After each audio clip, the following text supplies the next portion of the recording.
ہمارا جو موضوع ہے پروگریسو اسٹوڈنٹ فیڈریشن کا، جو کہ بہت زیادہ ہمارے آپ کی جو ہے وہ زندگیوں سے ریلیونٹ بھی ہے، وہ یہ ہے the crisis of democracy in Pakistan. Pakistan میں جو جمہوریت کا بحران ہے، building a politics of and for Pakistan's youthful majority.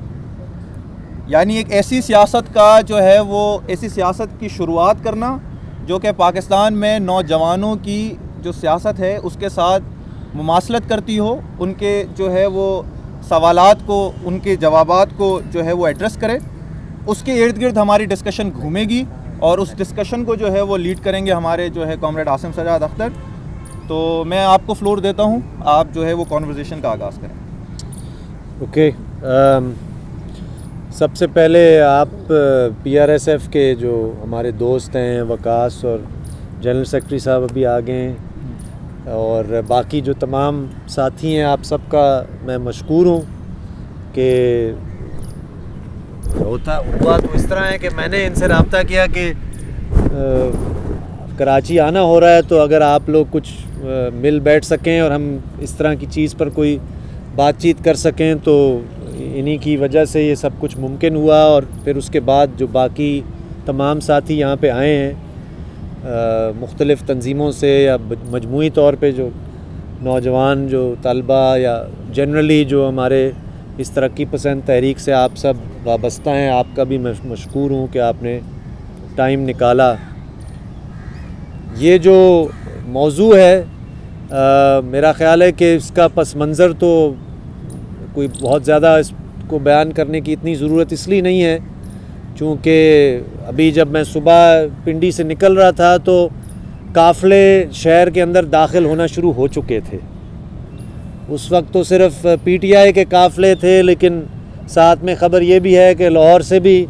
دوسرے والے قافلے بھی روانہ ہو چکے ہیں. اور مقصد یہ تو نہیں ہے کہ میں ان کو دونوں کو بالکل ہی ایک برابر کی صف میں کھڑا کروں، لیکن کسی سطح پہ یہ بات بھی ہے. اور آج کا جو موضوع ہے، آج کی جو گفتگو ہے، اس پر میرا خیال ہے کہ اس کی ہم مزید سب مل کر اس پر سوچ سکتے ہیں کہ ان میں کوئی فرق بھی ہے، یہ دونوں جو قافلے ہیں، یا نہیں ہے، یا کس حد تک ہے. لیکن جو جہاں سے بات میں شروع کرنا چاہوں گا، چونکہ جب وقاص نے انٹروڈکشن کی تو جو ٹائٹل ہے اس میں نوجوان اکثریت کا ایک حوالہ ہے، اور وہ اس پر تھوڑا سا آپ کی توجہ دلانا ضروری ہے کہ جب ہم جمہوریت کی بات کریں تو سب سے پہلے تو سوال یہ ہے کہ جمہور کون ہے، عوام کون ہے جس کے لیے ہم جمہوریت کا لفظ بھی استعمال کرتے ہیں. تو صاف ظاہر ہے اس میں آئیں گے کہ عوام کی بہت ساری پرتیں ہیں، اور اس میں بہت سارے حوالوں سے عوام کے اندر ایک ہمیں تقسیم بھی کرنے کی ضرورت ہے. لیکن ایک بہت بڑا جو ایک آپ کہہ لیں جو میں تو سمجھتا ہوں کہ اس وقت اور آنے والے سالوں میں جو اس ملک میں ایک بہت بڑا پولیٹیکل سبجیکٹ ہے، یعنی کہ جو سیاست کرنے کے لیے جو ایک سبجیکٹ ہوتا ہے، تو وہ خود نوجوان ہیں. اور اگر صرف ہم اس کو ڈیموگرافکلی دیکھ لیں تو آبادی کے لحاظ سے بھی یہ واضح ہے کہ اس وقت پاکستان کی اکثریتی آبادی نوجوان ہے. جو اعداد و شمار ہیں، جو ایک یو این کی ایک رپورٹ آئی تھی 2018 میں، اس میں بھی اب 4 سال گزر چکے ہیں، لیکن اس وقت یہ تھا کہ یعنی کہ آبادی پاکستان کی کل آبادی میں سے 65% جو ہیں ان کی عمریں 25 سال سے کم ہیں. تو یہ اگر فرض کریں ہم اندازہ لگا لیں 22 کروڑ عوام کے، تو آپ سمجھ لیں 15-16 کروڑ نوجوان ہیں. اور یہ مطلب غیر معمولی ایک بات ہے جس پر ہمیں توجہ دینے کی ضرورت ہے. اور سب سے پہلی بات تو میں آپ کے سامنے یہ رکھنا چاہتا ہوں. اب اس کے اندر پڑھتے ہیں، اس پہ آتے ہیں. جمہوریت کی جہاں تک بات ہے تو صاف ظاہر ہے پاکستان کی تاریخ میں اور جو موجودہ جو سچویشن میں بھی یہ نظر آتا ہے کہ کئی سارے تضادات ہیں، جس کا اگر ہم پہلے ان کو سامنے رکھیں تو میرا خیال ہے کہ بہتر طریقے سے اس بات کو ہم آگے بڑھا سکتے ہیں. ایک تو واضح ہے، اور ابھی بھی واضح ہے، کس حوالے سے واضح ہے کہ ایک سب سے بڑا جو پاکستان کا سیاسی کھلاڑی ہے، بلکہ صرف سیاسی کھلاڑی تو نہیں، معاشی کھلاڑی، نظریاتی سرحدوں کے سیلف سٹائلڈ محافظ، جہاں تاریخ پڑھی اور ختم ہوتی ہے تو وہ آپ کو وہ فریق نظر آئے گا ہر حوالے سے. مطلب وہ انگریزی میں کہتے ہیں نا لارجر دین لائف کردار ہے، تو وہ تو فوج کا ہے.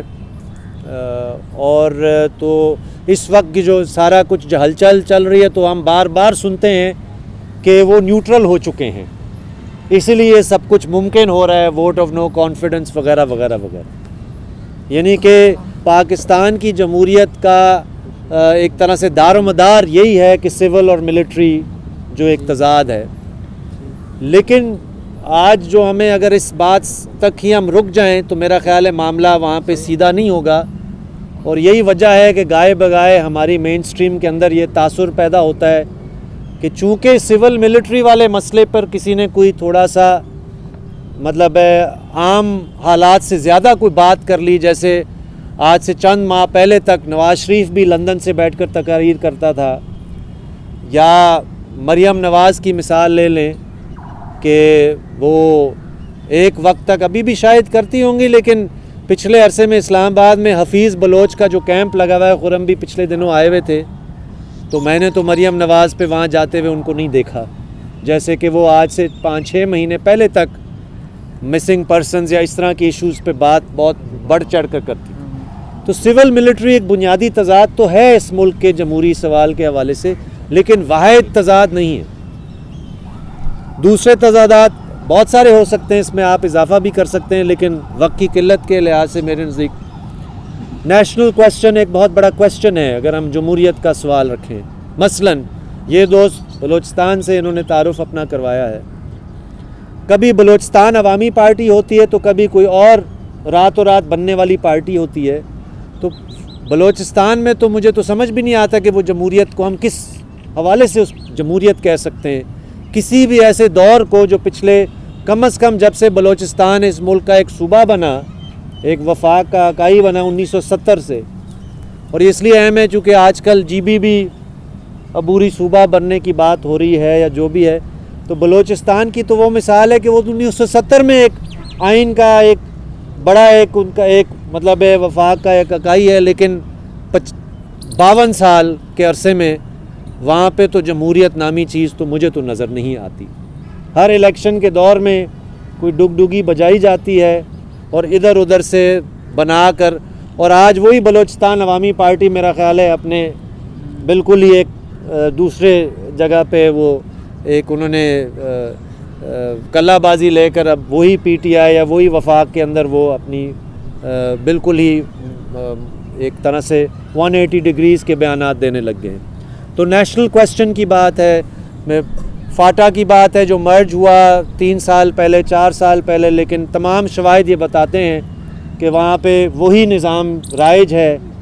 وہی اجتماعی ایک طرح سے سزاؤں کا سلسلہ جاری ہے. اگر وہ آپ پولیٹیکل ایجنٹ کے نام سے نہیں کرتے تو ایک ہی طرح سے کلونیل سٹیٹ کرافٹ کسی اور شکل میں آپ کو نظر آئے گی کہ جہاں پہ جمہور یا جمہوریت کا نام لینا تو لیا تو جا سکتا ہے لیکن عمل میں کوئی نہیں ہے. سندھ میں بھی ایک قومی سوال ہے. ویسے تو سندھ میں تو پیپلز پارٹی بہت بڑی جمہوری جماعت اپنے آپ کو کہتی ہے، لیکن جاننے والا جان سکتا ہے کہ یہاں پہ علی وزیر کو تو وہ جیل سے چھڑوا نہیں سکتے، ملک ریاض کو وہ قابو کر نہیں سکتے. تو یہ جمہوریت کا سوال اور قومی سوال جو ہے، اگر ہم اس کو ایک مرکزی حیثیت نہیں دیں گے تو جمہوریت کا جو لفظ معنی ہے وہ لفظی تو ہو سکتا ہے، لیکن مطلب اس میں کوئی جان نہیں ہے، وزن نہیں ہے. ہمارے جیسے لوگوں کے لیے اگر آپ جمہوریت سے طبقے کا کویسچن نکال لیں، کلاس کا کویسچن نکال لیں، تو وہ ایک ادھورا ہی ہوگا. بے معنی اگر میں نہ بھی کہوں لوگ بہت ادھورا ہوگا. جیسے ابھی ملک ریاض کا میں نے آپ کو حوالہ دیا، یا یعنی کہ سندھ کی بات کریں تو زمینداروں کی بات ہمیں کرنی پڑے گی. اگر ہم چلیں نون لیگ کی بات کریں تو نون لیگ تو صنعت کاروں کی یا بڑے تاجروں کی پارٹی ہے، جس کا ہمارا تجربہ یہ ہے کہ نون لیگ جب بھی حکومت میں آتی ہے تو وہ سب سے پہلے ہلہ بولتے ہیں شہر کے محنت کشوں پر، اسپیشلی غریب بستیوں پر. اس دور میں شاید کراچی میں پی ٹی آئی کے دور حکومت میں ہوا ہوگا، لیکن ہمارے ہاں تو ہم نے ہمیشہ دیکھا ہے کہ جب بھی نون لیگ آتی ہے پنڈی اسلام آباد کے کچی آبادی کے رہائشیاں جو ہے نا کانپنے لگ جاتے ہیں کہ یہ آئیں گے تو انہوں نے بلڈوزر ہی پھیرنا ہے. تو یعنی کہ یہ تو دو چار یا تمام ان جماعتوں کا دیکھیں گے تو وہ صحت، تعلیم اور بیسک پبلک سروسز کی نجکاری میں کوئی زیادہ ان میں فرق نہیں ہے. IMF کے پروگرام کے حوالے سے دیکھیں گے تو ان میں کوئی آپ کو فرق نہیں نظر آئے گا. تو یہ جب تک کلاس کا کویسچن جمہوریت کے کویسچن کے ساتھ ہم نتھی نہیں کرتے تو یہ وہی والی بات ہے کہ وہ وقتی طور پہ کوئی آ کر یہ نعرہ لگائے گا کہ میں 2-4 جرنیلوں کے خلاف ہوں تو ہم بہت ان کے مطلب ہے گیت گانے لگ جائیں. تو میرا خیال ہے کہ ہم بہت ساری اور چیزوں پر توجہ پر ہماری ایک طرح سے کمزوری ہے کہ ہم توجہ نہیں دے پا رہے. اینڈ دین اگین یہ سارے سوال سول ملٹری کا بھی سوال قومی سوال سے جڑا ہوا ہے. یہ تب دونوں سوال طبقے کا سوال سے بھی جڑا ہوا ہے اور وہ سوالات سب سامراج اور استعمار کے سوال سے بھی جڑے ہوئے ہیں. یہ کون انکار کرے گا کہ جو بھی پاکستان میں حکومت وقت جس کی بھی ہوتی ہے تو وہ IMF کی تو بہت بات ہوتی ہے لیکن یہ بیسکلی ایک رینٹیئر سٹیٹ ہے. ٹھیک، وہ مختلف گریٹ پاورز یا ملٹی لیٹرل ڈونرز کے رحم و کرم پہ رہنے والی ایک سٹیٹ ہے. کبھی ادھر سے زیادہ لے لیا تو وہ ری بیلنسنگ کر کے پھر دوسرے کو خوش کرنے لگ جاتے ہیں. ٹھیک، جس میں بہت سارے آپ بڑے پاورز کا نام لے سکتے ہیں. امریکی سامراج تو ہے ہی ہے جس نے ہمیشہ اس اسٹیٹ کے اسٹیبلشمنٹ کو ایک طرح سے پیٹرنائز کیا. پچھلے عرصے میں اسپیشلی پریفریز میں ہم چین کا کردار بڑھتا ہوا دیکھتے ہیں جو کہ ایک ڈیولپمنٹ کی آڑ میں نظر آتا ہے لیکن اس کا بھی ہمیں وہی والی بات، یہ تمام سوالات اوور لیپ کرتے ہیں. گوادر میں ماہی گیروں کے بڑے پیمانے پر نکل جانے کا جو کہ سی پیک کے پروجیکٹ سے ریلیٹڈ ہے، جو کہ قومی سوال سے ریلیٹڈ ہے اور جو کہ صاف ظاہر ایک محنت کشوں کا سوال ہے. تو یہ سارے سوالات، استعمار کا سوال بھی ایک طرح سے آپ کہہ لیں کہ ہمیں عالمی سٹرکچر آف پاور کے ساتھ جوڑنے میں، جمہوریت کو سمجھنے میں مدد دیتے ہیں. کہنے کا مقصد یہ ہے کہ اگر ہم ان میں سے کوئی بھی صرف ایک سوال کو ترجیح دیں، جیسے یہاں پہ اور جس طرف میں آ رہا ہوں، جیسے یہاں پہ کہیں نہ کہیں آپ کہہ سکتے ہیں پروگریسو حلقے کی ایک میں سمجھتا ہوں کہ ایک مغالطہ ہے کہ وہ جمہوریت کا سوال صرف سول ملٹری کے سوال تک محدود کر لیتے ہیں. تو یہی پھر نتیجہ اسی پر پھر آ کر ختم ہوتا ہے کہ پھر ایک PTI کی حکومت کے عوض پھر ہمیں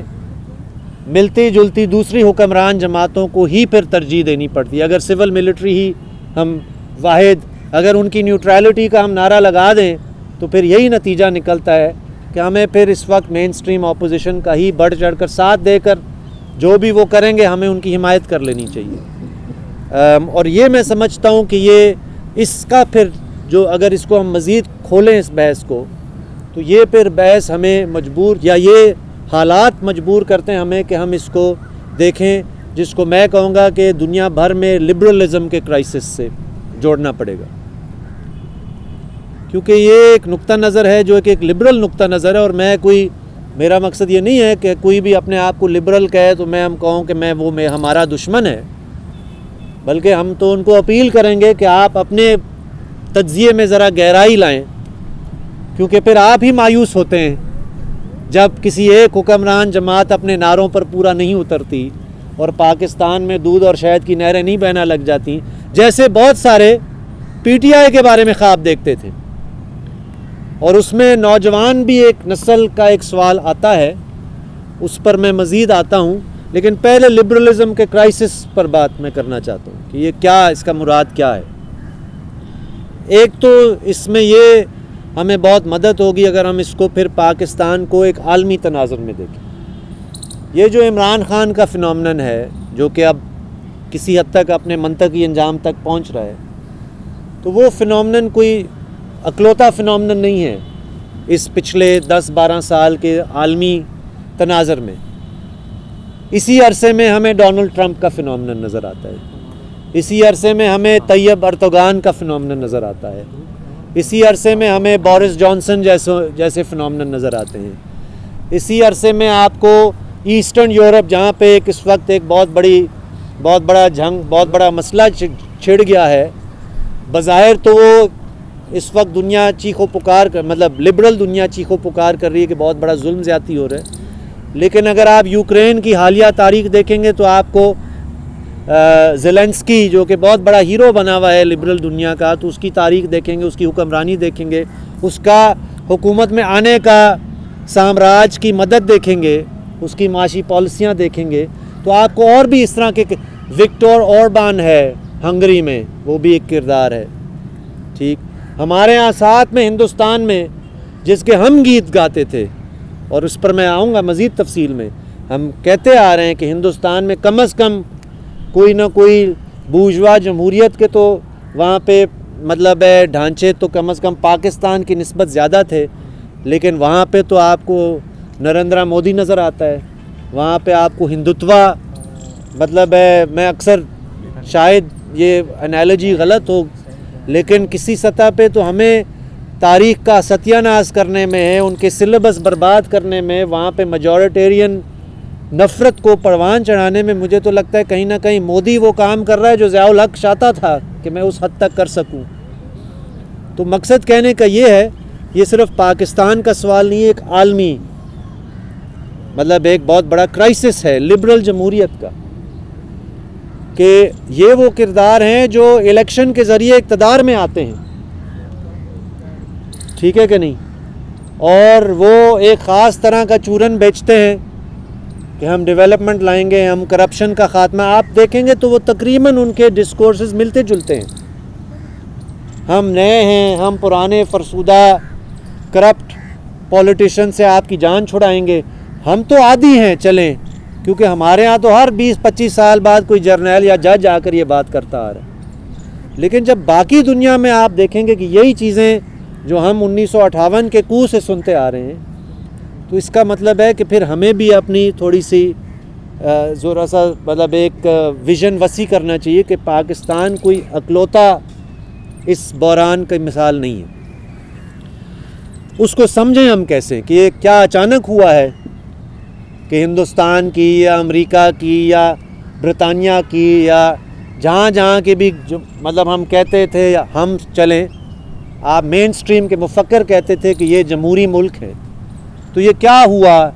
کہ ان کی جمہوریت اچانک ہی یعنی کہ اس کی بنیادیں کھوکھلی ہونے لگ گئیں.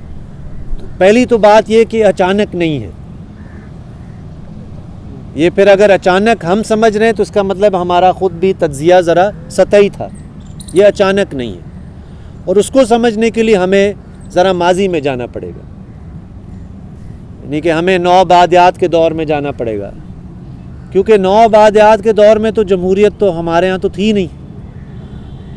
ٹھیک، جمہوری تو ملک بظاہر تو صرف مطلب مغربی یورپ کے تھے، صحیح ہے کہ نہیں، باقی ہمارے کالے نیلے پیلے لوگوں کے لیے تو ہم تو جمہوریت کے حقدار ہی نہیں تھے، ہم تو اس قابل ہی نہیں تھے، ہمیں تو جاہل اور پسماندہ اور بد تہذیب کہا جاتا تھا، صحیح ہے کہ نہیں. تو اگر آپ جمہوریت کی لبرل جمہوریت کی تاریخ پرکھیں گے تو آپ کو پتہ چلے گا کہ یہ 1 مین 1 ووٹ یا 1 وومن 1 ووٹ والا معاملہ تو بہت کم دنیا کی جگہوں میں کبھی عام ہوا، یونیورسلائز ہوا. یعنی کہ امریکہ میں بھی آپ دیکھیں گے تو 1960 کی دہائی تک امریکہ میں سیگریگیشن تھی، سیاہ فام نسل کے لوگ جو ہے نا وہ ان کو کم تر سمجھا جاتا تھا. وہاں پہ تو غلامی کے دور میں تو وہ غلام تھے، وہ تو ہمارے نوآبادیات کے تمام عوام کی طرح ان کا تو کوئی حق حقوق نہیں تھے. عورتوں کو کس حد تک یونیورسل سفریج کا جہاں تک سوال ہے، آپ ویسٹرن لبرل ڈیموکریسیز میں دیکھیں گے تو وہاں پہ تو ایون یونیورسل سفریج بہت بعد میں آئی. سو اگر آپ دنیا کے کالے نیلے پیلے لوگ نکال دیں، آپ دنیا کی عورتیں نکال دیں، تو پھر بچتا کیا ہے جمہوریت کا؟ جمہوریت کی تاریخ، کم از کم لبرل جمہوریت کی تاریخ. جمہوریت، میں تو کہوں گا کہ جمہوریت کے سب سے بڑے دعوے دار اور لمبردار تو ہم ہیں، بشرطے کہ ہم اپنی جمہوریت کی تعریف وہ کریں جس پر یہ تمام تضادات جس کی میں نے نشاندہی شروع میں کی تھی وہ ہم شامل کریں. ورنہ western liberal democracy was intimately tied with imperialism. وہی ملک جو اپنے آپ کو جمہوری کہتے تھے وہ باقی دنیا پہ جا کر قبضے کر کر لوگوں کو نیم غلامی میں یا مکمل غلامی کی زندگی بسر کرنے پر مجبور کرتے تھے. اور انہوں نے پھر ہمیں کب سمجھا کہ ہم اس اہل ہو گئے ہیں کہ ہم اب اپنا ملک چلا سکتے ہیں؟ وہ بھی مجبوری تھی کہ سیکنڈ ورلڈ وار کے بعد فرانس، برٹن، بڑے کلونیل پاورز نے ایک دوسرے کا مطلب معیشتیں برباد کر دی تو ان کو جانا پڑا، اپنے نوآبادیات چھوڑنی پڑی. ورنہ اس وقت بھی یہ ایون آپ سلیوری کا خاتمہ دیکھیں گے 18th and 19th سینچری میں، سلیوری کا خاتمے کی وجہ یہ نہیں تھی کہ ان کے کوئی اصول ضابطے بدل گئے تھے. It simply became more profitable کہ آپ جا کر ان افریقہ کے کوسٹل ایریاز میں سلیو ٹریڈ کرنے کے بجائے آپ افریقہ پہ باضابطہ قبضہ کریں، جو کہ برلن کانفرنس میں 1885 میں ہوا. تو یہ جو لبرل جمہوریت کا جو دعویٰ ہے کہ یہ وہ ملک ہیں یا یہ وہ نظام ہے یا یہ وہ سسٹم ہے جس میں ہر بندہ شہری حقوق اس کو ملتے ہیں، رول آف لا اس کو حقوق کی ضمانت دیتا ہے، ایٹسیٹرا ایٹسیٹرا ایٹسیٹرا، اس کی تاریخ ہمیں بہت گہرائی سے پرکھنے کی ضرورت ہے کہ یہ جو کلیمز تھے، دعوے تھے، یہ کس حد تک یونیورسل تھے یا کس حد تک ایک محدود سماج کے حصے کو ہی یہ حقوق حاصل تھے اور باقیوں کے لیے تو کوئی اصول ہی کچھ اور تھا. اور یہ والی چیزیں اب واضح ہو رہی ہیں. یہ مثال کے طور پہ ویسٹ میں ٹرمپ، بورس جانسن یا وکٹر اوربان یا اس طرح کے کرداروں کا اگر آپ جینیسس دیکھیں گے وہ کیا ہے؟ جینیسس یہ ہے کہ کولڈ وار کے خاتمے کے بعد جب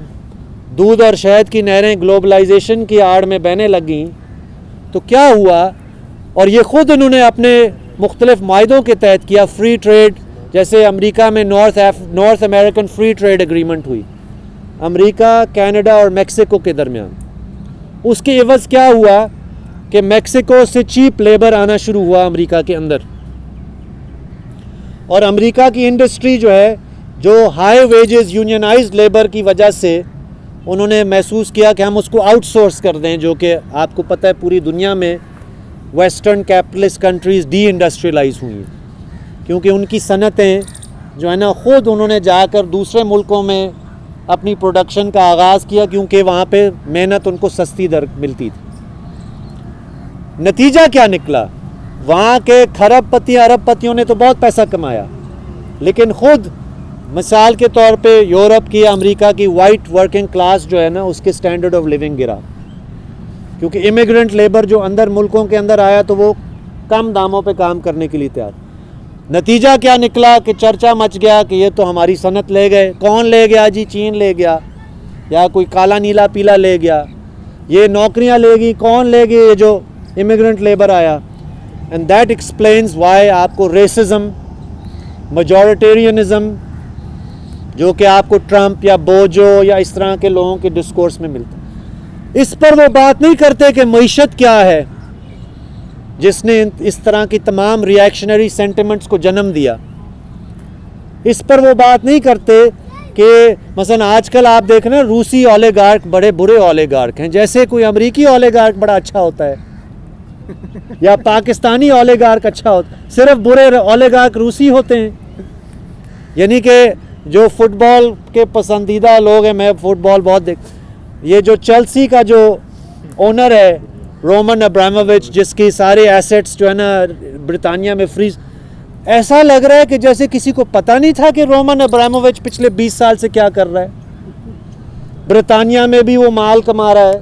وہاں پہ اپنے سارے ایسیٹ سٹور کا. اچانک خیال آ گیا کہ وہ روسی ہے لہٰذا برا ہے. لیکن جو باقی اولیگارکس ہیں جنہوں نے گلوبلائزیشن کے اس عہد میں ایک دوسرے سے ملی بھگت کر کے، یہ نیشنلزم تو وہ عوام کو بیچتے ہیں، باقی ان کے کیپٹل کے لیے تو کوئی پابندی نہیں ہے، فری انٹری اینڈ ایگزٹ ہے، جہاں مرضی پیسہ آئے جہاں مرضی سے جائے. لیکن اس سارے سسٹم کے تضادات بڑھتے چلے گئے، جس کی وجہ سے آپ کو پھر لبرل جمہوریت کے جو نا چیخے لگنی شروع ہو گئیں کہ ٹرمپ آ گیا تو بوجو آ گیا، جو کہ ریسسٹ بھی ہیں، جو کہ سیکسسٹ بھی ہیں، جو کہ نفرت کو بھی پھیلا رہے ہیں. تو یہ وہی لبرل جمہوریت ہے جس کو، اور آپ سونے پہ سہاگا دیکھیں کہ ٹرمپ ہارتا ہے تو لوگ تالیاں بجاتے کہ بائیڈن واپس آ گیا. وہی بائیڈن جو کہ اوباما کا وائس پریزیڈنٹ تھا، جس کی معاشیات کے نتیجے میں ہی ٹرمپ کو موقع ملا. آپ سوچیں کہ ہمارے مین سٹریم کا تجزیہ کتنا سطحی ہے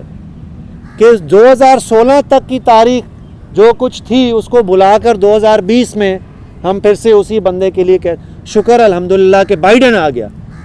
اور وہ اب اس کو بمشکل سہل ہوا. تو بائیڈن کا سب سے بڑا مارکا کیا تھا؟ اس نے مارا افغانستان میں،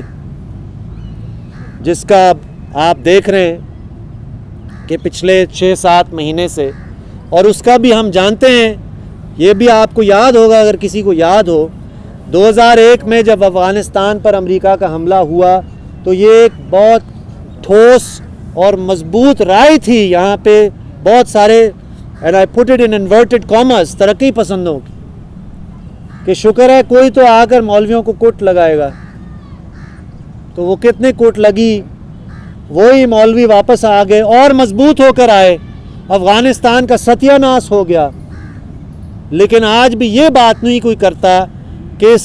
20 سال میں اس وار اکانومی سے کس نے کتنا کچھ کمایا. کیونکہ یہ سارے سوالات، جیسے پاکستان میں اگر سوال صرف آپ سول ملٹری کا محدود کر نہیں سمجھ سکتے، تو دنیا میں بھی یہ ممکن نہیں ہے کہ جب تک آپ طبقے کا سوال، مظلوم قوموں کا سوال اور سامراج کا سوال، آپ جمہوریت کی ساری بحث، تو یہی ہوگا کہ ایک تھوڑے عرصے کے بعد آپ کہیں گے چلو یار ٹرمپ سے بہتر بائیڈن تو ہے نا. جیسے آج یہاں پہ شاید یہ تاثر ہے کہ چلو عمران خان سے بہتر میاں صاحب بھی، چھوٹے میاں صاحب، بڑے میاں صاحب جن کی زیادہ یعنی کہ وہ جاندار باتیں تھیں، وہ تو پھر بھی لندن میں بیٹھے ہوئے. تو مقصد کہنے کا یہ کہ لبرلزم کیا ہے. اینڈ کوائٹ فرینکلی ہم جیسے لوگوں کو جو یہ کام کرتے ہیں، جو پڑھتے لکھتے ہیں، تو یہ تو مارکس نے آج سے 200 سال پہلے ہی بتا دیا تھا کہ لبرلزم. تو آپ کو یہ تاثر دیتی ہے کہ پالیٹکس میں آپ برابر ہو سکتے ہیں لیکن معیشت پہ وہ بات نہیں کرتے. شناختی کارڈ میں ہم سب برابر کے شہری ہیں، لیکن ہم جانتے ہیں کہ ناکے پہ کس کو روکا جاتا ہے اور ناکے پہ جانے کس کو دیا جاتا ہے. کالے شیشے والی گاڑی کون روک سکتا ہے؟ لیکن پیدل مارچ یا بلوچی شلوار کو تو پہننے والے بندے کو تو روکا جائے گا، موٹر سائیکل چلانے والے کو تو روکا جائے گا. یعنی کہ کلاس کا، قوم کا. اینڈ آئی شوڈ ایڈ، یہ میرا نگلیکٹ ہے جو تھوڑا سا میں نے حوالہ دیا جمہوریت کا، یونیورسل سفریج کا، obviously جینڈر as well. اور اگر آپ یہ تمام سوال نکال دیں گے تو یہی ہوگا کہ گائے بگائے ہم کہیں گے یار اتنی تباہی مچ گئی کہ چلو کچھ تھوڑا سا نسبتاً بہتر والا بندہ آ جائے تو ہم کہیں گے کہ جمہوریت بحال ہو گئی. رائٹ؟ سو فار انسٹنس اگر آپ نریندرا مودی کا دیکھیں گے تو B J P and Modi are a direct product. یعنی کہ ان کا گہرا تعلق ہے اس بات سے، ان کا ابھرنا، ان کی مقبولیت، کہ نیشنل لبریشن کی جماعت جو کہ کانگریس پارٹی ہے، وہ صاف ظاہر ہے وہ نہ کاسٹ پریولیج کو، نہ کلاس پریولیج کو. انڈیا میں تو المیہ یہ ہے کہ even parliamentary communism, West Bengal میں 28 سال حکمرانی کرنے کے بعد بھی سی پی آئی ایم نے پھر جب گلوبلائزیشن کی پالیسیوں کو اپنایا، اور جو سب سے مشہور واقعہ تھا 2007 میں نندی گرام میں، جب انہوں نے ایک ملٹی نیشنل پلانٹ لگانے کے لیے انہی کسانوں کو بے دخل کیا جن کو 1968 سے لے کر یعنی کہ 2007 تک سی پی آئی ایم کی وہ طاقت تھی جو کسان طبقہ تھا. تو یہ ایک لبرلزم اور لبرل جمہوریت کا کرائسس ہے. چاہے اس لبرل نظام کے اندر جماعت جو بھی آئے گی، اگر وہ تمام اس کے ستونوں پر، تمام اس کے شرطوں پر پورا اترنے کے لیے تیار نہیں ہے، تو وہ مطلب اس لبرل جمہوریت میں یا چلے گی نہیں، یا پھر جو آج آپ کو نظر آ رہا ہے کہ وہ نفرت بیچ کر ہی پھر چلاتے ہیں، کیونکہ معیشت کا مسئلہ وہ سنبھال نہیں سکتے، عوام کو وہ کچھ دے نہیں سکتے، اور پھر آپ کی بربادی جو ہے نا پھر اس کی وجہ سے ہے، اس کے خلاف نفرت ابھار کے پھر آپ کو قائل کرتے ہیں کہ آپ میرا ساتھ دیں۔ یہ لبرل جمہوریت کا یہ ایک عمومی مسئلہ ہے۔ پاکستان کی خصوصیات ضرور ہیں، مقصد کہنے کا یہ نہیں ہے کہ پاکستان کی خصوصیات کو ہم ایکنالج نہ کریں، لیکن پاکستان کو اتنا ایکسیپشنل بھی نہ ہم سمجھیں۔ یہی تو وجہ ہے کہ ہم پاکستان کو ایکسیپشنل سمجھتے ہیں، یا بہت سارے تو وہ کہتے ہیں یار چلو صحیح، عمران خان کو تو نکالو نا، اس ہائیبریڈ رجیم کو تو فارغ کرو۔ ہائیبریڈ رجیم کا بھی جملہ ایک ظاہر کرتا ہے کہ جیسے پہلی بار تمام حکومتیں جو ہے نا وہ یعنی کہ جی ایچ کیو کے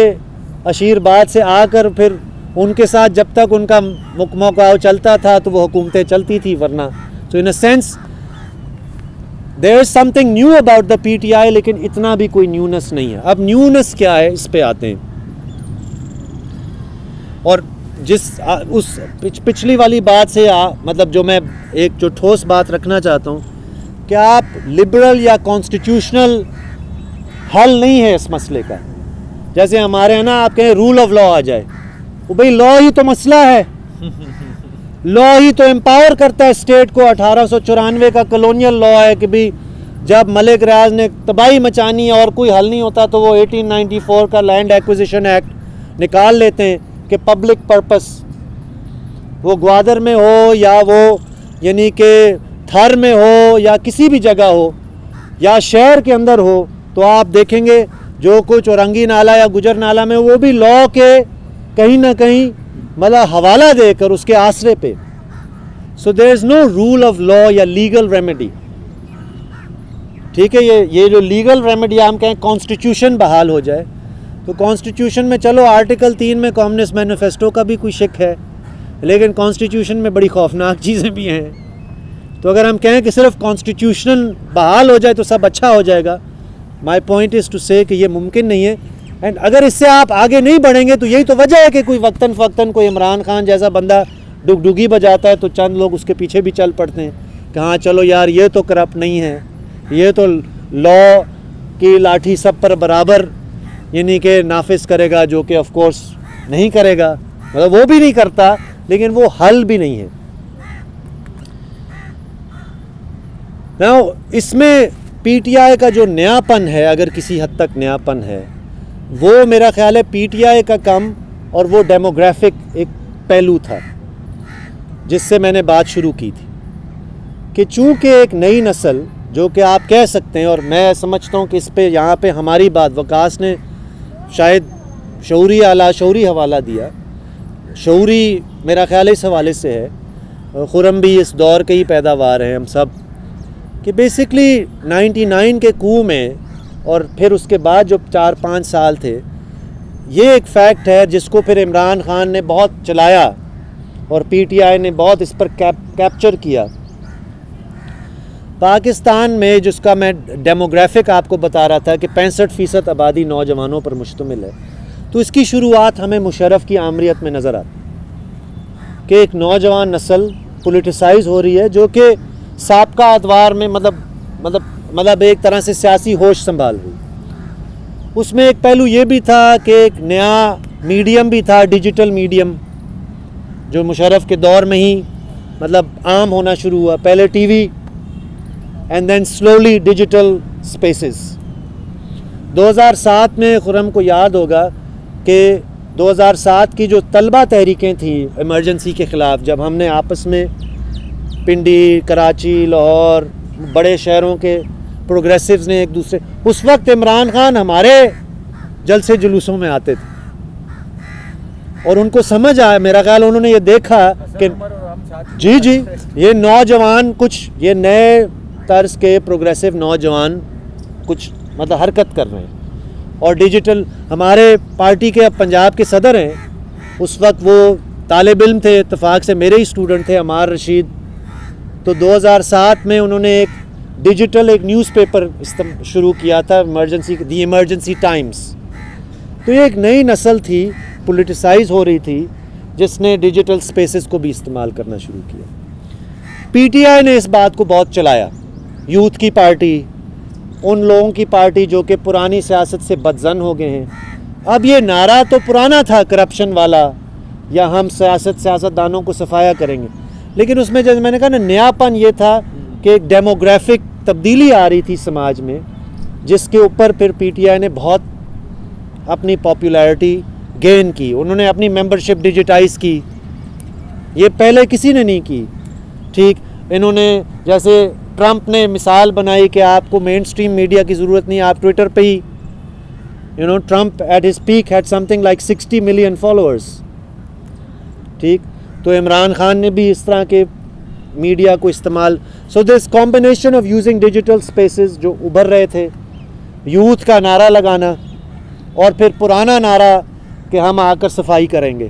جو کہ فوج کا اور جرنل اور ججوں کا پسندیدہ نعرہ. اینڈ اس میں پھر لاء کا بھی حوالہ, جو کہ چیف جسٹس اور افتخار چودھری والا سارا معاملہ تھا, اس میں کہ لاء اور رول آف لاء کا بھی اس میں حوالہ آتا ہے. ناؤ اب ہوا کیا ہے کہ وہ اس کا کھوکھلا پن واضح ہو گیا, چاہے وہ اس شکل میں ہو کہ انہوں نے آدھے سے زیادہ لوگ دوسری پارٹیوں سے توڑے, جو کہ اب واپس جانے کی بات کر رہے ہیں. یہی ہو رہا ہے نا اس وقت, وہی پرانے جو ٹوٹے تھے وہ واپس جانے کی کر رہے ہیں. ٹھیک, یا یہ کہ وہ یوتھ کو جو انہوں نے کیا تھا 1 کروڑ نوکریاں اور 50 لاکھ گھر, وہ نوکریاں کیا دینے سے رہے, گھر بھی ہمارے چھین رہے ہیں. ٹھیک, تو یہ جو ان کے کرپشن, یہ سب کچھ اب آبویسلی چل نہیں پایا. ٹھیک, اور یہ تمام ان جیسے میں نے مثال دی دنیا بھر, آپ اس وقت اردوغان کی حالت دیکھیں, بہت اس کی حالت خراب ہے. ترکی کی معیشت بالکل پلنج کر رہی ہے. تو پھر ایسی صورت میں تو پھر نفرت والا جو ان کا ایک حربہ ہے وہ اور زیادہ چلاتے ہیں. آپ اگر نوٹ کریں گے تو جب سے نو کانفیڈنس کا چلا ہے, تو اب تو وہ امر بن معروف والا معاملہ بھی چلا دیا انہوں نے. یعنی کہ وہ that populist rhetoric, whether it be in the garb of religion یا کچھ اور, وہ اور زیادہ ہندوستان میں آپ دیکھ رہے ہیں, آئے روز آپ کو خبریں ملتی ہیں, ویڈیوز آتی ہیں کہ کتنا ویپنائز ہو رہا ہے ریلیجن وہاں پہ. یعنی کہ ہر تھوڑے عرصے میں اور زیادہ ویپنائز ہو رہا ہے. رائٹ, تو وہ نفرت والا کارڈ تو ان کے پاس ہے, وہ پھر بھی بیچیں گے. دا پرابلم ہے کہ دوسری طرف بھی تو ہمارے پاس کوئی وہ نہیں ہے. آئی ڈونٹ نیڈ, یہاں پہ تو وہ بیٹھا ہوا کوئی بندہ نہیں ہے جو کوئی کہے گا ہاں جی Peoples Party is the answer یا Noon League is the answer. ہمارا پرابلم, ہمارا چیلنج کیا ہے, اسی پہ میں ختم کروں گا, دین ہوپ فلی خرم اس کو پک اپ کریں گے. اور اس پہ میں چاہوں گا کہ آپ اس پہ بات کریں. اس پہ اتفاق سے اگلے مہینے میری کتاب بھی آ رہی ہے, تو ایک طرح سے فری پبلسٹی بھی میں کر لیتا ہوں. لیکن وہ فری پبلسٹی اس لیے کیونکہ میں چاہ رہا ہوں کہ ہمارا لیفٹ کا کارکن اس تھیسس کے ساتھ انگیج کرے. میری کتاب کا نام ہے The Struggle for Hegemony in Pakistan, اور اس میں جو اس کا سب ٹائٹل ہے Fear, Desire and Revolutionary Horizons. Fear and Desire پہ میں آپ کے سامنے تھیسس رکھنا چاہتا ہوں. فیئر کا تو میں نے آپ کو بتا دیا, ایک طرح سے نفرت کو اجاگر کرنا, جو آپ کی سائڈ پہ نہیں ہے وہ دشمن ہے. ہمیں پاکستان میں تو اس کی پرانی تاریخ ہے نا, غداروں کی, انڈیا اور افغانستان کے ایجنٹ ہونے کی, لیکن اس کو اب نئے روپ میں زیادہ مسالہ لگا کر بیچا جا رہا ہے. ٹھیک, اینڈ اس میں فیئر کے ساتھ ڈیزائر ہے. اب یہ بہت امپورٹنٹ ہے کہ ایک نوجوان نسل کو جو کہ ڈیجیٹلائزڈ ہے, جو کہ کسی حد تک پڑھی لکھی ہے یا اگر فارملی ایجوکیٹڈ نہیں ہے لیکن ڈیجیٹل سپیسز کی وجہ سے وہ کافی ایجوکیٹڈ ہے اباؤٹ دا ورلڈ, اینڈ کم از کم اور نہیں تو کمرشل یعنی کہ دنیا کے اندر تو بہت زیادہ آسانی سے اس کو جذب کیا جا رہا ہے. میرا یہ کہنا ہے کہ یہ جو عمران خان ہے, یا میں کہوں گا تمام ہمارے ہاں بورژوا جماعتیں, وہ جب حکومت سے باہر ہوتی ہیں تو الگ بات ہے, لیکن جب حکومت کے اندر ہوتی ہیں تو یہ فیئر اینڈ ڈیزائر کا یہ جدلی ایک مکس بیچتی ہیں. فیئر میں نے آپ کو بتایا, ڈیزائر کیا ہے کہ ہمیں سب کو مڈل کلاس ایک لائف سٹائل کا ایک خواب بیچا جاتا ہے. اس میں بیریا ٹاؤن چونکہ آپ لوگوں نے جدوجہد کی ہے تو وہ ایک بہترین مثال ہے. اب میرا خیال ہے ہمیں اس چیز کو تسلیم کرنا چاہیے کہ بیریا ٹاؤن کے معاملے میں ہم جیسے لوگ جو کہ گوٹھوں اور دیہاتوں کے بلڈوز ہونے پر احتجاج کرتے ہیں, مزاحمت کرتے ہیں, لڑتے ہیں, تو میرا اپنا مشاہدہ I could be wrong, لیکن میرا مشاہدہ یہ ہے کہ ہم اقلیت میں ہیں. بیشتر جو اس ملک کے عوام ہیں, جو کہ اکثریت نوجوان ہیں, جو کہ مڈل کلاس لائف سٹائل جن کو اب مالز میں اور ڈیجیٹل سپیسز میں بیچا جا رہا ہے, ان کو یہ بھی تو بیچا جاتا ہے نا کہ آپ کو بیریا ٹاؤن میں ایک شاندار خوبصورت پلاٹ بھی ملے گا, آپ کو سیکیور زندگی بھی ملے گی, آپ کو سیکیورٹی گارڈ بھی ملے گا. گوادر کی پوری اولڈ سٹی ختم کر کے ایک نیا شہر بنایا اور اس میں سارے ریئل اسٹیٹ کے آپ کو ہاؤسنگ سکیمز ملی, اور وہاں پہ وہ ہاؤسنگ سکیمز میں وہ پلاٹس بیچتے ہیں, لوگوں کو بیچتے ہیں, ریئل لوگوں کو بیچتے ہیں, عوام کو اگر بیچتے نہیں بھی ہیں تو عوام کے اندر خواہشات تو وہ پیدا کرتے ہیں. سو میرا یہ کہنا ہے, دیکھیں یہ مین سٹریم پارٹیوں کا تو مسئلہ نہیں ہے کہ وہ جمہوریت میں کلاس کا کویسچن, قوم کا کویسچن, سامراج کا کویسچن اینڈ ایکالوجی کا کویسچن, جس پر میں نے تو ابھی آج بات ہی نہیں کی کیونکہ ایک بہت سنگین مسئلہ ہے. یہ ہمارا مسئلہ تو ہے نا کہ جو لوگ وقتی طور پہ کبھی عمران خان کے پیچھے چلے جاتے ہیں کہ یوتھ کا نعرہ لگاتا ہے یا 1 کروڑ نوکریوں کا نعرہ لگاتا ہے, کرپشن سے, ٹھیک ہے وہ مایوس ہو جاتے ہیں, رائٹ, وہ کہتے ہیں یہ تو فضول آدمی ہے یا جس حد تک بھی, but what can we give them, کیونکہ اب آنے والی جو بھی حکومت آئے گی وہ بھی تو اسی طرح کا ملتا جلتا, یا تو لوگوں کو خوفزدہ کر کے میجورٹیرین نفرت بیچیں گے, یا ان کو ایک خاص طرح کے ایک مڈل کلاس یعنی کہ ایک ڈیولپمنٹ کا ایک خواب بیچیں گے. میرا خیال ہے کہ یہ ایک بہت سنجیدہ اور بڑا کویسچن ہے ہمارے لیے, کیونکہ میں سمجھتا ہوں کہ جمہوریت کا کویسچن ہمارا ہی کویسچن ہے, but we have to be able to address this question کہ ہمارے پاس کیا ہے, what do we have as a developmental vision, کہ ہمارا ترقی کا ویژن کیا ہے, ہاؤ ڈز اٹ کمپیٹ, یعنی کہ وہ مقابلہ یا موازنہ کیسا ہم کرتے ہیں یہ ڈومیننٹ ویژن کے ساتھ, جس میں سادی سی بات ہے, سب سے اس کی ایک آسان مثال یہ ہے الیکشن کی, کہ الیکشن میں بھی ظاہر ہے اب ہم اسٹیٹ پاور کی بات کریں اس دور میں تو الیکشن کی سیاست ہم نے کی بھی ہے, ہمارے مختلف پارٹی کے لوگ کرتے رہے ہیں, چاہے وہ لوکل باڈیز ہوں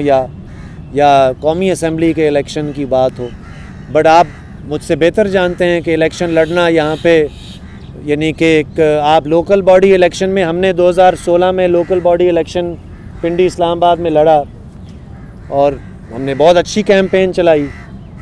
اور ہمارے ایک یونین کونسل چیئر پرسن بلکہ ایک خاتون ہم نے کھڑی کی, آمنہ مواز ہمارے دوست, وہ چیئر پرسن کی الیکشن لڑ رہی تھی, تو ان کے مقابلے میں ڈی واٹسن ایک بڑی فارمیسی ہے, پتہ نہیں کراچی میں ہے پنڈی میں تو ہے, تو ڈی واٹسن کا مالک تھا.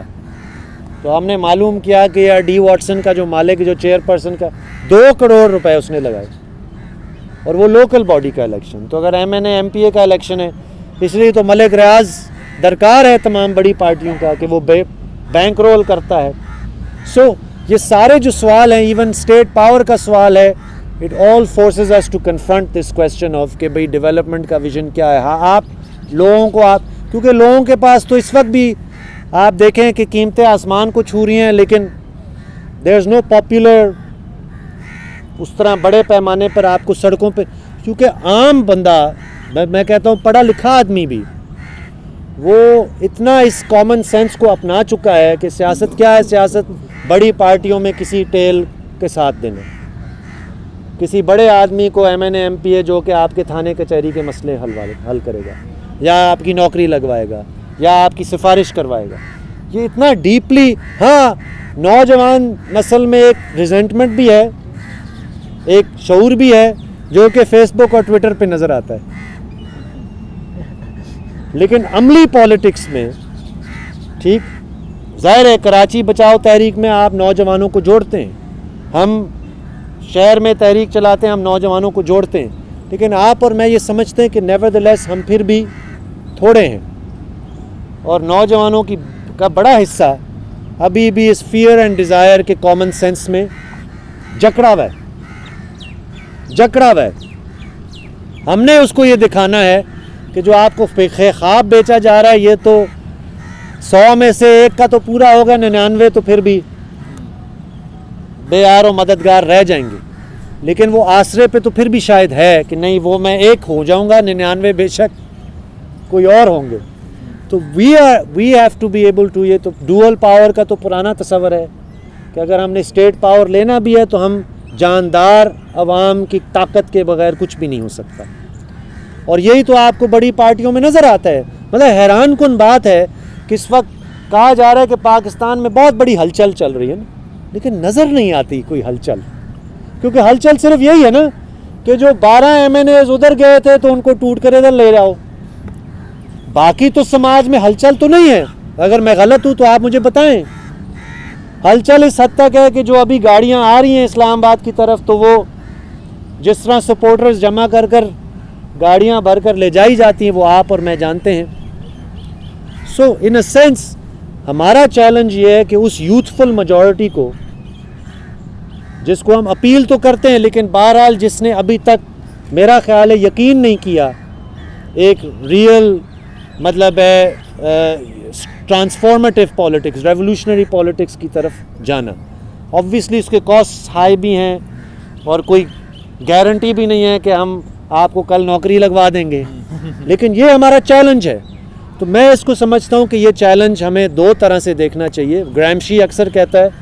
کہ ٹیمپورلی ٹائم کو وہ 2 طرح سے تھیورائز کرتا ہے. ایک طویل جس کو وہ وار آف پوزیشن کہتا ہے, تھوڑی سی لمبی ہے, نظریاتی لڑائی ہے, لوگوں کو جوڑنا ہے, سماج میں مختلف پرتوں کو اپنے ساتھ جوڑنا ہے. اور پھر ایک وار آف منوور ہے جب آپ اسٹیٹ پاور کی بات کرتے ہیں. اگر یہ یہاں پہ کوئی اختلاف بھی کر سکتا ہے لیکن میرا نہیں خیال اس وقت ہم میں سے کوئی بھی دعویٰ کرے گا کہ لیفٹ کی کوئی بھی طاقت ہم سمیت کوئی اسٹیٹ پاور کے ابھی بہت قریب ہے. ہم تو اس وقت ایک لوگوں کو ساتھ جوڑنے کی پوزیشن میں. ہم کبھی کچی بستیوں میں لڑتے ہیں, ہم کبھی فیمنسٹ تحریکوں کے ساتھ جڑ کر لڑتے ہیں, ہم کبھی قومی تحریکوں کے ساتھ جڑ کر لڑتے ہیں. What I perceive right now اس کہ یہ تحریکیں فریگمنٹڈ ہیں, ایک دوسرے کے ساتھ اس طرح جڑتی نہیں. یہی تاریخی طور پر لیفٹ کا, پروگریسوز کا کردار رہا ہے. اور میں تو اپیل کرتا ہوں ان لوگوں کو جو اپنے آپ کو لبرل بھی کہتے ہیں کہ آپ کے بھی خواب کے سب انسان برابر ہوں اور شہری حقوق سب کو ملیں, وہ پورے ہو نہیں سکتے ایک کالونائزڈ ملک کے اندر, ایک ایسے ملک کے اندر جہاں پہ اتنے مطلب بے ڈھنگے طریقے سے کلاس پاور اور اسٹیٹ پاور پلے آؤٹ کرتا ہے, جہاں پہ قوموں کے نوجوانوں کی لاشیں آپ کو پھینکی جاتی ہیں, ٹھیک, جہاں پہ آپ سب جانتے ہیں کہ نامعلوم ہے لیکن کوئی کچھ کہہ نہیں سکتا, کچھ کر نہیں سکتا, اور جو کہ حزب اختلاف میں بہت بڑی بڑی باتیں کرتے ہیں, جب اقتدار کی باری آتی تو وہ, میں نے پچھلے ہفتے لکھا کہ مسنگ پرسنس کا ایشو بھی مسنگ ہو جاتا ہے. جیسے مسنگ, خود ہیومن رائٹس منسٹر نے کہا مسنگ پرسنس کا جو بل ہے وہ مسنگ ہو گیا ہے. تو یہ ہمارا رول ہے جوڑنا, لیکن ہمارا رول صرف ایگزسٹنگ تحریکوں کو جوڑنا نہیں, ہمارا رول اس نوجوان کو بھی کہیں قائل کرنا ہے کہ جو آپ کو فیئر اینڈ ڈیزائر کا یہ ٹاکسک مکس بیچا جا رہا ہے یہ بہت محدود ایک چیز ہے. آج نہیں تو کل آپ بھی زد دیکھیں, صرف زد میں وہ تو نہیں آئے گا جو بیریا ٹاؤن کے جو گوٹھوں کے اندر جو ذلیل ہو رہے ہیں, یا جو کچی بستیوں میں جو مارکس جن کو سرپلس پاپولیشنز کہتا تھا کہ جو کسی بھی معاشی نظام میں بالکل ان کو اس طرح اٹھا کر پھینکا جاتا ہے ٹیشو پیپر کی طرح, یا ریزرو آرمی آف لیبر جس کو مارکس نام دیتا تھا. ایکچولی آج کا اس ملک میں, اور بلکہ میں کہوں گا اگر آپ ڈیموگرافکس دیکھیں ساؤتھ ایشیا کا اور سب سہارن افریقہ کا, ان کا بھی یوتھ بلج ہماری طرح ہے. یہ وہ خطے ہیں جو کہ دنیا کی سب سے بڑی آبادی اور سب سے ینگ آبادی ہے. یہ جو یوتھفل میجورٹی ہے, جو نوجوان اکثریت ہے, یہ بھی کہیں نہ کہیں وقت کے ساتھ ساتھ وہ بھی, اس کا بھی خطرہ ہے کہ وہ سرپلس پاپولیشن بنے. آپ مجھے فگرز ملے ہیں پائیڈ کے پچھلے عرصے میں کہ جو پڑھا لکھا طبقہ ہے, جو ہائر ڈگریز لے کر نکل رہا ہے اس کی ان امپلائمنٹ ریٹ آسمان کو چھو رہی ہے. بٹوین 17 اینڈ 29 جو ہائیسٹ ایجوکیٹڈ ریشیو ہے لڑکوں مردوں کی تعداد کوئی 20 یا 25% ان امپلائمنٹ ہے اور عورتوں کی 50%. ہاف آف دا ویمن جو کہ ہائر ڈگریز لیتی ہیں دے آر ان امپلائڈ. تو پھر آپ کے پاس رہ جاتا ہے کہ آپ اوبر یا کریم چلائیں یا آپ کوئی سٹارٹ اپس کا جو خواب, وہ بھی ایک خواب بیچا جاتا ہے کہ آپ بھی سٹارٹ اپ چلا سکتے ہیں, رائٹ. تو سلیکون ویلی کی اگر آپ نے کوئی ہالی ووڈ مووی بھی دیکھی ہے تو آپ کو پتہ ہے کہ جہاں ایک کیا کہتے ہیں اسٹیو جابز ہوگا تو 99 تو ایسے ذلیل برباد ہو جائیں گے اور ان کا تو سٹارٹ اپ کسی کو نام بھی نہیں یاد آئے گا کیونکہ وہ بھی مونوپلیز آپ کو پتہ ہے گوگل یا فیس بک سب کو خرید جاتی ہیں اور ہضم کر لیتی ہیں. تو یہ نوجوان جو ہے جو اپنے آپ کو مڈل کلاس خواب ایک طرح سے خود کو بیچ رہا ہے, وہ بھی میرا خیال ہے کہ ہم نے اس کو قائل کرنا ہے کہ وہ ہماری طرف متوجہ دے اور سمجھے کہ یہ جمہوریت کا جو لبرل تعریف ہے, اگر ہم نے بامانی کوئی جمہوریت بھی قائم کرنی ہے تو ہمیں کلاس اور قوم اور سامراج اور ایکالوجی کو کویسچن جوڑنے ہیں. اور آخری جو بات ہے, ایک زمانے میں ایک بڑی مشہور تھیورسٹ تھی نینسی فریزر, انہوں نے ایکسپلین کیا تھا کہ لیفٹ یا پروگریسو پالیٹکس پسپا کیوں ہوئی. انہوں نے کہا کہ ریڈسٹریبیوشن یعنی کہ جو مادی سوال تھا وہ پس منظر میں چلا گیا اور ریکگنائز ہونا, آئیڈینٹی کا سوال وہ بہت آگے آ گیا. تو ہم دیکھتے ہیں کہ پچھلے 20-25 سال میں آئیڈینٹی پالیٹکس بہت زیادہ آگے گئی. I think what we have to convince people, چاہے وہ قومی تحریکوں کے لوگ یا فیمنسٹ تحریکوں کے لوگ ہوں یا کوئی بھی ایون ایکولوجیکل تحریک, کہ آئیڈینٹی کا کویسچن اور کلاس کا کویسچن یا ریکگنیشن اور ریڈسٹریبیوشن اکٹھے بھی ہو سکتے ہیں. It doesn't have to be either or. آپ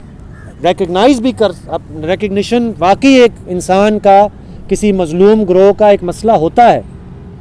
بٹ یہ بھی تو سمجھ آنے والی بات کہ صرف اس کی ریکگنیشن کا بھی سوال نہیں, اس کا زندہ رہنے کا بھی سوال ہے, اس کا پیٹ کا سوال ہے, اس کا بھی وہی سوال ہے کلاس کا یا فیوچر جنریشنز تو سب کا سوال ہے ایکالوجی کا. صرف ایک ایلون مسک ہی ہے نا جو کہ چند ارب پتیوں کو یعنی کہ ایک اسپیس شپ پہ کسی اور سیارے پہ جا کر سیٹل کرے گا, ورنہ تو آپ نے اور ہم سب نے ادھر ہی مرنا ہے کھپنا ہے